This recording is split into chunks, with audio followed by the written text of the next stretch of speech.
so much of our financial retirement advice is geared to people who are planning on giving a lot of money to their kids or having their kids take care of them or making sure that their kids are covering all their bases. And it's like, what if you don't? What if you don't have kids? If you don't have kids, you're not planning on having kids, if you're child free, there are some things that you need to do differently when saving for retirement. Luckily, we've got Bri here from Childfree Wealth who will help us demystify, tell us the top 5 things that we need to do as child-free people so that we can feel great going into retirement, planning for retirement as a child-free person. Bri, hi. Hi. Thanks for having me, Kate. I'm excited to be here. So I have Bri here. She is an investment advisor representative for Childfree Wealth, a life and financial planning firm. As a Childfree Wealth specialist, she helps individuals create a life and financial plan that focuses on keeping your finances simple so your life can be amazing. I should tell people who I am, shouldn't I? Hi, I'm Kate. I'm the money librarian. I help smart people stop feeling dumb about money. If you want to get better with your money, but you're not sure who to trust, all my sources are librarian approved. Be sure to subscribe. If you don't plan on having any kids and you want some help getting secure in your retirement planning, feel free to reach out to Bri at childfreewealth.com. Hit me with it. Hit me. What's the first thing that you tell people who are child free? Yeah. So the first question that I always ask people is, do you care about how much money you pass on when you die? Very straightforward question. And oftentimes people really haven't ever thought of it. And if the answer is no, you don't care, because many of them will say, well, actually, I haven't thought about it, but no, because there's nobody to leave it to. So that is question number 1. That shapes how much you really need to save for retirement and how much you can spend in retirement as well. Because if you're not worrying about saving that money and building generational wealth, then you have a lot more freedom and flexibility to do more with that money. And we call it Die with Zero, based off of the principle of a book by Bill Perkins, Die with Zero. Right. And it's really optimizing your life for your time, your finances, and your health throughout. And when can you use those things? So that is the first thing we always talk about with people. Give this a thumbs up if you dig it. Second is, do you want to fully retire? So, Kate, if I was asking you this question, like, do you fully want to retire? Do you see yourself fully ending work? Or are you more of like, hey, maybe I want to cut back on work sort of situation? That is one thing that I would ask you if you came in as a client. And you're talking about paid work. Like if somebody was like, oh, I would just spend all my time volunteering. That's different. Mm-hmm. Okay. Yes. So any paid work, are you going to fully cut that out? Another thing to be aware of is forced retirement. So depending on your industry, there can be forced retirement. For example, my wife's in the airline industry. There is forced retirement there. So, but being aware of that is, do you have to retire at a certain age for the industry that you're in? And are you going to plan to then fully retire then? Or are you going to maybe switch careers and keep working? So that's very different. If you don't ever plan on fully retiring and you continue to bring in money throughout your life, the amount you save is going to vary because you're not going to have to worry about covering all of your expenses. So that's okay. So number 1 was, do you want to leave money to anybody, either family or organizations or whatnot? Or do you just want to like have a grand old time and try and die with zero, as you mentioned? Number 2 is, are there federal regulations that are going to force you out of your industry? Or like, are you going to be working after you quote unquote retire? Are you the kind of person who's like, yeah, I'm going to retire. I only work 30 hours a week now. What is your third thing that child-free people need to be planning on for retirement? So a third one is that we want to aim to have all our debt paid off, because the fewer musts that you have every month, so musts would be like debt payments, whether that be student loan, car loan, credit cards, mortgage, anything like that, the fewer of those that you have every month, the more options you have. That's just another thing with retirement we talked about earlier, is like just having that option, because when you don't have any debt, you can do whatever you want with your money. I mean, there's still going to be some things you need to pay every month, like utilities and cell phone, car insurance, those things. But the fewer required bills every month, the more options you have. And especially when you're on a fixed income, that can be super, super helpful. That makes a lot of sense. Definitely. So number 3 is no debt, or at least minimize debt as much as possible. So Hibby, next thing for child-free people to be very cognizant of when planning for retirement is your estate planning. often something that we don't like to think about. But that involves your will. So, saying what happens to your assets and your things after you die. Your pets, for example, like my dog you just saw, if I were to die, what happens to my dog? Who does she go to? Living will, telling people, what your wishes are if something happens to you while you're alive and what you want done. And then power of attorney, who is making those decisions for you, Mhm. having that in place, and then beneficiaries on accounts. So this is something that I just really want to point out because people often forget is on your bank accounts, on your investment accounts, you have what's called beneficiaries. Those go ahead of the will. So you can say in your will that you want your brother Joe to have all of your money. But if your beneficiary says your ex-husband, it's going to your ex-husband. So just be very, very careful that your beneficiaries match your will. And because whoever is listed on that beneficiary is getting that money when you pass.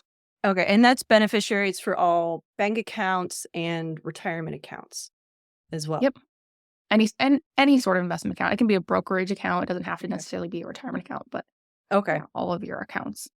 They Mhm. all have beneficiaries, which supersede whatever your will says. Your will could say, "I hate my ex-husband to the ends of the earth, and I hope that they die in a terrible blah, blah, blah, blah, blah." But if he's still the guy on your beneficiary, then And that's what I've seen a lot, honestly. I've seen that numerous times. People have been married, divorced, remarried, and their beneficiary is still their ex-spouse. Sometimes systems, like especially HR systems, are not always synced with your retirement systems.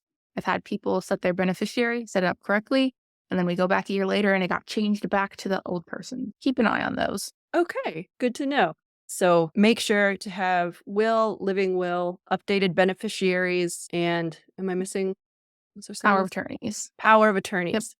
Okay. For both medical and financial decisions.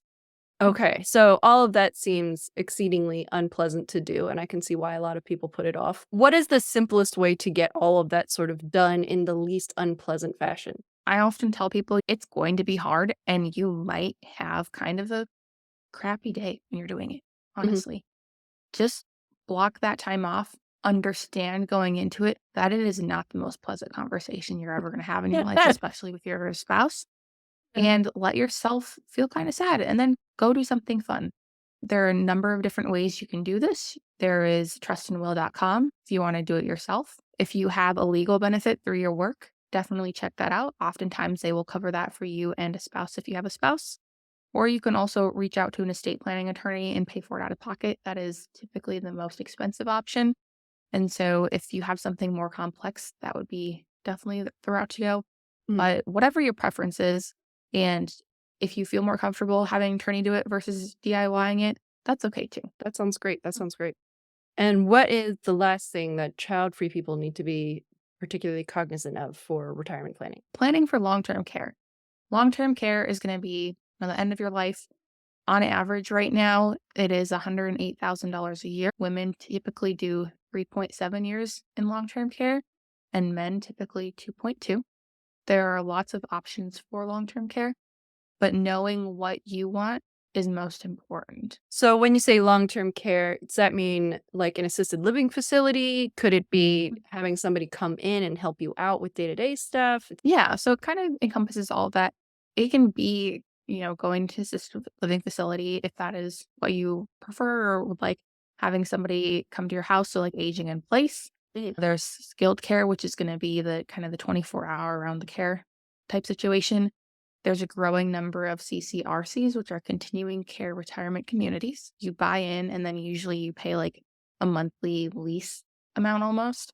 And then you start in like there are some that you can start in your own individual house, but you're still part of the overall community. And as you progress and need more care, you move into different areas so you can get more help. I used to run a book club at one of those places. I Oh, imagine go that ahead. there are a lot of different ways that you can save for that. Typically, there's like three different options to pay for it. Medicaid. So Medicare does not cover long-term care.